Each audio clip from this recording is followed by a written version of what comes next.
Friends, welcome to my channel. AP ప్రజలకు TDP కూటమి bumper offer ఇవ్వబోతున్నట్లు తెలుస్తుంది.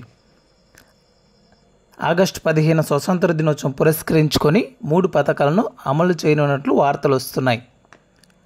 ఆ 3 పథకాలు ఏమో ఈ వీడియోలో తెలుసుకుందాం. అన్నా క్యాంటీన్లు ప్రారంభమై ఇప్పటికే నిర్ణయం తీసుకోగా దానితో పాటుగా మహిళలకు ఉచిత బస్సు ప్రయాణం, తల్లికి వందనం పథకాలను కూడా ఆ రోజు నుంచే ప్రారంభించాలనే యోచనలో ఏపీ ప్రభుత్వం ఉన్నట్లు తెలుస్తుంది. మరోవైపు త్వరలోనే ఆర్టీసీ బస్సులో మహిళలకు ఉచిత ప్రయాణ హామీని అమలు చేస్తామని మంత్రి రాంప్రసాద్ రెడ్డి మరోసారి చెప్పారు. స్వతంత్ర దినోత్సవ సందర్భంగా ఏపీ ప్రజలకు ప్రభుత్వం 3 శుభవార్తలు చెప్పనున్నట్లు తెలుస్తుంది. ఎన్నికల ప్రచారంలో భాగంగా సూపర్ 6 పేరిట 6 హామీలను ఇచ్చిన టీడీపీ కూటమి అధికారంలోకి వచ్చిన తర్వాత వాటి అమలుపై ఫోకస్ పెట్టింది. ఈ క్రమంలోనే ఆగస్టు 15 నుంచి మూడు పథకాలను ఏపీ ప్రభుత్వం అమలు చేయనున్నట్లు ప్రచారం జరుగుతుంది.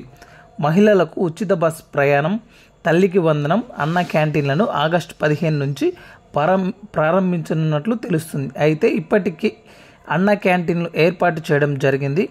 ఆగస్టు 15 నుంచి 100 అన్న క్యాంటీన్లను ప్రారంభిస్తామని ఏపీ ప్రభుత్వం ఇప్పటికే ప్రకటించింది. ఈ క్రమంలోనే ఉచిత ప్రయాణ హామీలను కూడా అమలు చేస్తామని వార్తలు వస్తున్నాయి. ఇక వీటితో పాటుగా తల్లికి వందనం, ఆర్టీసీ బస్సులో మహిళలకు ఉచిత ప్రయాణ హామీలను కూడా అమలు చేస్తామని వార్తలు వస్తున్నాయి. గత కొన్ని రోజులుగా వివిధ శాఖలపై వరుసగా సమీక్షలు జరుపుతున్న ఏపీ సీఎం చంద్రబాబు నాయుడు గారు ఈ పథకాల అమలుపై దృష్టి పెట్టినట్టు తెలుస్తుంది. మహిళలకు ఉచిత బస్సు ప్రయాణ హామీ అమలుపై ఇప్పటికే ఎంత ఖర్చు అవుతుందని దానిపై అధికారులు లెక్కలు తయారు చేశారు.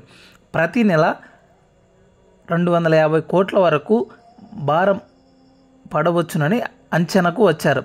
ఇక పథకం అమలు చేసేందుకు పొరుగున ఉన్న కర్ణాటక, తెలంగాణ రాష్ట్రాల్లో అమలవుతున్న విధానాలను ప్రభుత్వం పరిశీలించనుంది. మహిళలకు ఉచిత బస్సు ప్రయాణం విషయంలో తెలంగాణలో తరహా ఆధార్ కార్డు ప్రామాణికంగా తీసుకొని ముందుకు పోవాలా, లేదా కర్ణాటక తరహాలో మహాలక్ష్మి కార్డుల మాదిరిగా కార్డులు జారీ చేయాలా అనే దానిపైన అధికారులు ఆలోచనలు చేస్తున్నారు. మరోవైపు రాష్ట్ర వ్యాప్తంగా ఉచిత బస్సు ప్రయాణాన్ని త్వరలో ప్రారంభిస్తామని ఏపీ రవాణా శాఖ మంత్రి రాంప్రసాద్ రెడ్డి గారు మరోసారి తెలిపారు. చిత్తూరులో ఆర్టీసీ బస్సును ప్రారంభించిన ఆయన త్వరలోనే ఈ పథకాన్ని అమలు చేస్తామని అన్నారు. దీంతో ఆగస్టు 15 నుంచి మహిళలకు ఉచిత బస్సు ప్రయాణం అమలు పథకం చేయవచ్చునని ప్రచారం జరుగుతుంది. ఇక తల్లికి వందనం పథకం విషయానికి వస్తే పిల్లలను బడికి పంపే తల్లుల ఖాతాలో ఏటా 15,000 జమ చేస్తామని అప్పట్లో టీడీపీ కూటమి హామీ ఇచ్చింది.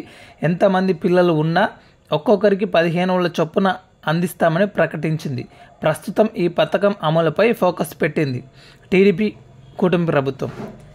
ఆగస్టు 15 సందర్భంగా అన్న క్యాంటీన్ ప్రారంభోత్సవం, మహిళలకు ఉచిత బస్సు ప్రయాణం, తల్లికి వందనం ప్రారంభించాలని ఆలోచనలో ఉన్నట్లు సమాచారం.